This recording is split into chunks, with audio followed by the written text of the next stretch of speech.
자, 24번. 아유, 얘도 보니까 플러스 13 정도를 운해가 더 쓰고 있네요. 그죠? 13 정도 운해가 더 쓰고 있습니다. 13 정도. 운해적인 아이인데 플러스 13 정도. 얼마나 하냐면 운해가 얘는 눈치도 있는데 여기 13 정도 뭐냐면 13 정도 아이가 노는 곳에 치중하고 엉뚱한 얘기를 들을 수도 있고 학습에 지장을 줄 수가 있어요. 운해적인 아이는. 이렇게 13 정도. 그래도 운해적인 아이는 창의적이고 예술적이지만 또 남을 도와주고 배려하는 이해심도 있고 눈치도 있지만 이렇게 13 정도 아이가 그 노는 곳에 치우칠 수가 있다. 그래서 그걸 여러분들 감안하셔야 돼요. 그래서 얘는 운해가 오른손이 왼손을 못 쓰게 하는 것처럼 운해가 지배적이다. 그죠? 지배적이다. 그 왜 운해가 지배적인가? 여기 4개, 전체 8개의 네트워크에 대해서 한번 들어가서 보겠습니다. 네트워크에 들어가 봤더니 어떻게 구성이 되어 있어요? 이렇게 되어 있죠. 전체 이렇게 폭이 이렇게 넓잖아요. 그죠? 넓잖아요. 전체 운동장을 쓰진 않지만. 그러면 성격은 어떤가요? 이쪽이 올라가 있고 이쪽이 올라가 있으면 리더형이라고 그럽니다. 그죠? 이렇게 이게 논리적인, 체계적인, 언어적인, 설득력이 있는 그런 리더는 돼요. 말은 되는데 지각이 떨어져 있고 이게 시각이 이렇게 많이 올라가 있잖아요. 그죠? 이런 아이들은 너무 행동이 이 각도만큼 앞섭니다. 0, 1, 2, 3, 4, 5, 6, 7, 7칸 정도 센 아이예요. 운해가 높잖아요. 운해가 높은 게 바로 이런 현상이 벌어지는 거죠. 그래서 이 아이에는 어떻게 성격을 맞춰주느냐. 이걸, 이 지각을 끌려서 너무 아이가 붕붕붕 뜨지 않게끔 맞춰줘야 돼. 이렇게 맞춰줘야 돼. 그럼 이쪽에 맞게 되면, 그죠? 민첩성이 생기겠죠? 그죠? 생기게 되면, 그래프는 자동으로 유동치니까. 이쪽 그래프와 이쪽 그래프 유형이 이제 맞아 들어겠죠. 그래서 성격은 요걸 올려줘서 잡아주면 될 것 같고요. 자, 학습 영역을 보겠습니다. 학습 영역은 추상과 언어의 관계, 이거와 이거의 관계, 수리와 추리, 학습하는 힘, 이게 좋아야 돼요, 아이가. 이게 좋아야만 공부를 잘합니다. 학습 영역에서. 이걸 좋아야만 학습의 친밀도가 좋아져요.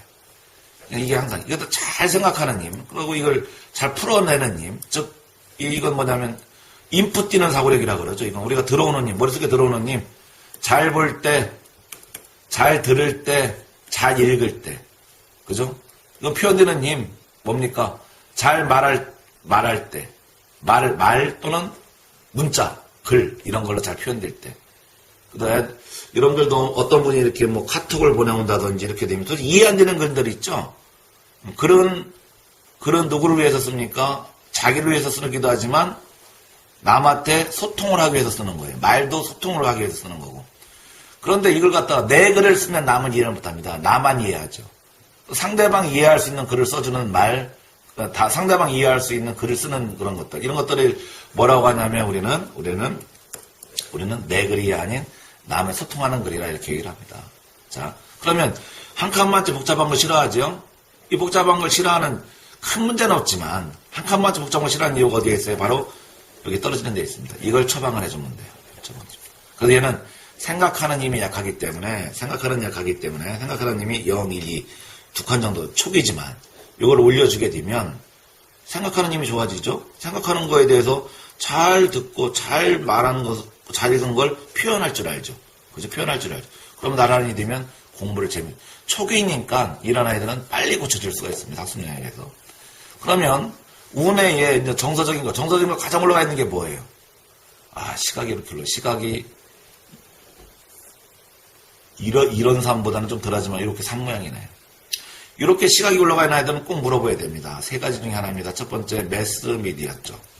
핸드폰, 스마트폰, 오락기, 게임기, DVD, 포르노 대통령만 사랑해 이런 애들. 두 번째는 뭐냐면 책, 판타지, 만화, 또 어떤 게 있어요?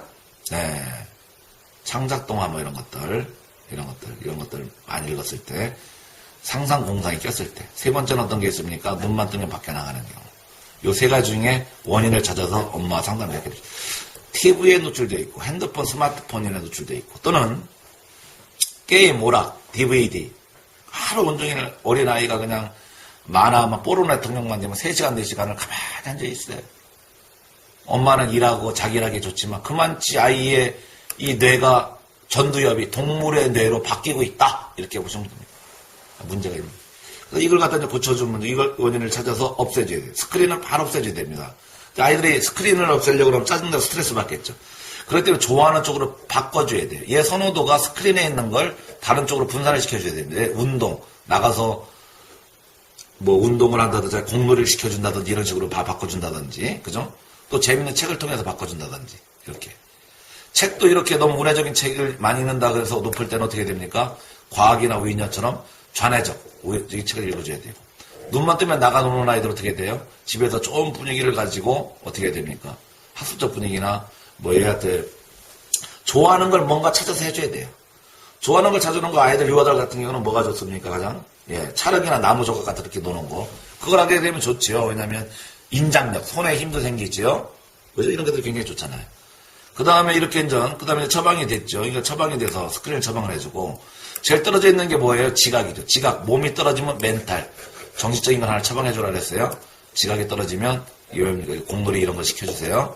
불기적인 운동. 그 다음에 마음이 그리 여리지는 않아요. 그러나 마음 여린 걸 약간 이렇게 처방해주면 아이가 자꾸 정체 정리하면 얘는 너무 운해적이다. 학습이 필요한 아이다. 이런 아이들은. 어떤 학습?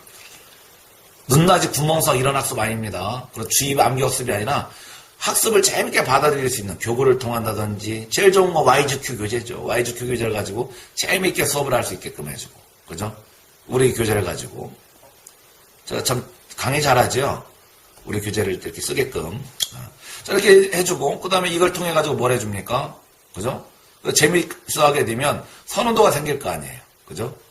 그래서 얘는 학습적으로 재밌는 학습을 시켜서 선호도를 높여줘라. 책도 마찬가지고. 운해가 너무 높기 때문에 책도 얘는 재밌는 책, 창작동화 뭐 이런 것들 많이, 뭐 과학 이런 걸 보면 짜증냅니다. 보면. 전래동화, 창작동화, 뭐 그림책, 뭐 이런 것들을 통해가지고 재밌게 학습을 해주고. 그 다음에 정서적인 건 이거 스크린을 한번 물어볼 필요성이 있다. 그 다음에 떨어져 있는 거, 지각, 협응. 몸이 떨어졌을 때는 멘탈 하나